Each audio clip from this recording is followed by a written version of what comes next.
Buongiorno web amici, benvenuti a un altro video da Credendario.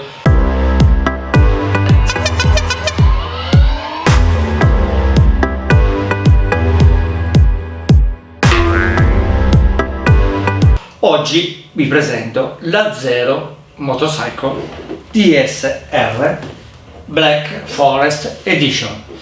Come potete vedere è un allestimento particolare, un allestimento creato dalla Zero, ci sono pochi esemplari e devo dire che mi affascina molto, anche se non è il mio genere, devo dire che è molto affascinante a vederla così con tutti questi accessori, è veramente bella.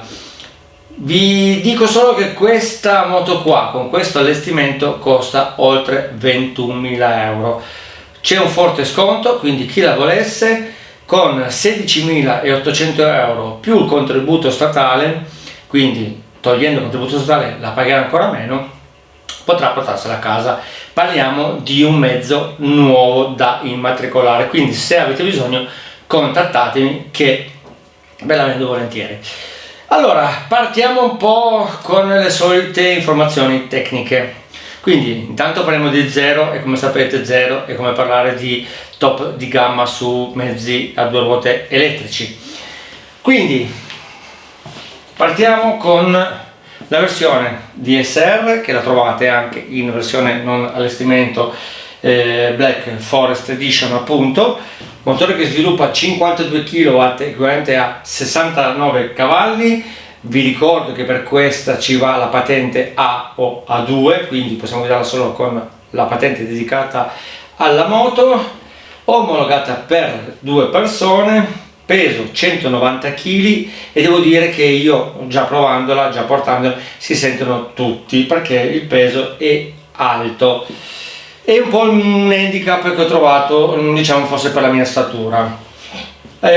Cosa di differenza? Allora, differenza su questa versione qua abbiamo il paramoto, vedete, paracarena, paramotore, come lo volete chiamare, fendi nebbia, paramani, cupolino regolabile, griglia faro e il set delle tre valigie, quindi le due laterali con quella posteriore così. In più, come vedete, abbiamo anche una grafica dedicata per questa edizione. Devo dire che è veramente bella, dal vivo rende veramente molto. Come vi dicevo prima, ha questo motore da 52 kW che ci permette di andare a una velocità massima di 163 km/h. Abbiamo un'autonomia con la configurazione standard di un pacco batteria da 14,4 kW da 262 km a 126 km. Possiamo aggiungere qua un pacco batterie supplementare e riusciamo a arrivare oltre 300 km di autonomia. Vi ricordo che in questo spazio che vediamo qua, che è una specie di pozzetto che adesso poi vi farò vedere, possiamo mettere o una batteria aggiuntiva oppure un caricatore più rapido. Non possiamo mettere tutti e due in contemporanea, ok? Tempi di ricarica anche qua in base se è lo standard o con la carica più veloce. Se lo standard ci vanno circa 9 ore, parlo sempre dallo 0 al 100%, se abbiamo quella più veloce ci mettiamo circa 2 ore. Motore, come dicevo prima, 52 kW, 146 Nm di coppia, centrale con la trasmissione a cinghia dentata sulla ruota posteriore.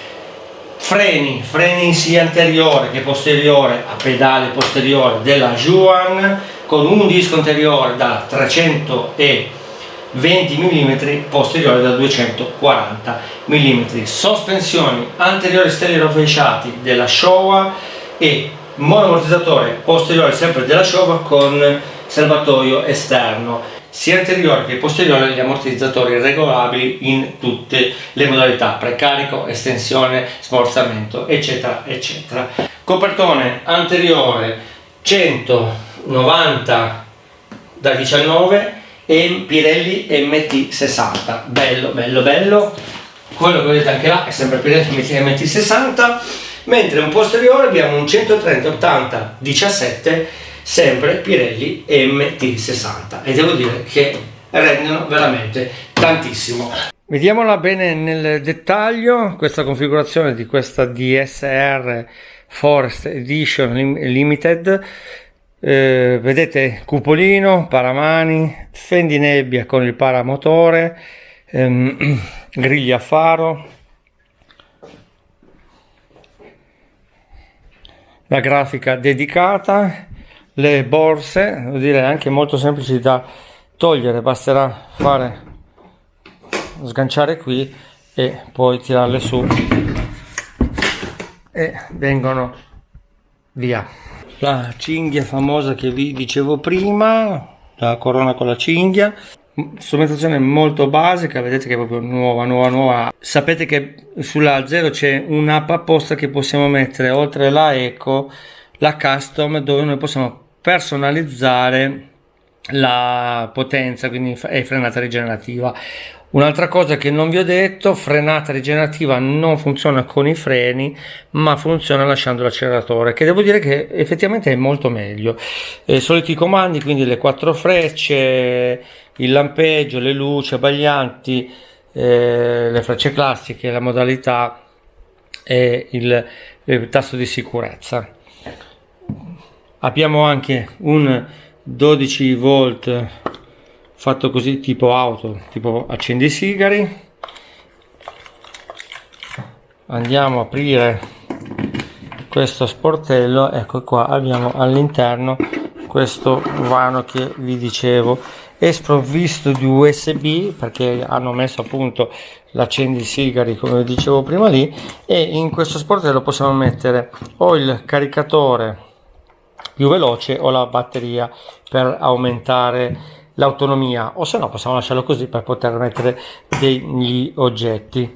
Bella anche la sella con 2 tipologie diverse di disegno, e anche la grafica è molto gradevole. Per la ricarica vedete che lampeggia la spia e ci rimane la percentuale della batteria finché non finisce. Per caricarla molto semplicemente un cavo dedicato con l'attacco tipo computer, basterà togliere il gommino e inserirlo qua direttamente alla 220 volt. Una critica che faccio sempre alla 0, che ancora non capisco, sono sempre le lampadine, come vedete, a incandescenza, e trovo anche in questo modello qua, guardate, la posizione e l'anabagliante abbagliante alogena. Non riesco a capire, anche perché ha un consumo più elevato, e quindi non riesco a capire perché continuano a mettere quello, nonostante che dietro vediamo che la luce targa è a LED e anche faro posteriore è a LED. Un'altra cosa che mi è piaciuta molto è anche il doppio, qua vedete, la doppio cupolino per l'aria, in modo che se questo è troppo basso possiamo ancora regolarci un pelo l'altezza. E direi che basta così, non si alza la sella come in qualcun altro modello. E vedo anche questi inserti che hanno messo per protezione, in modo da non rovinarlo con le gambe, anche perché essendo una moto di enduro in teoria bisognerebbe stare in piedi e tenere le ginocchia premute sul serbatoio, quindi per evitare che si rovini la vernice hanno messo questa protezione. Ok ragazzi, andiamo a fare un giro e vediamo come si comporta per strada.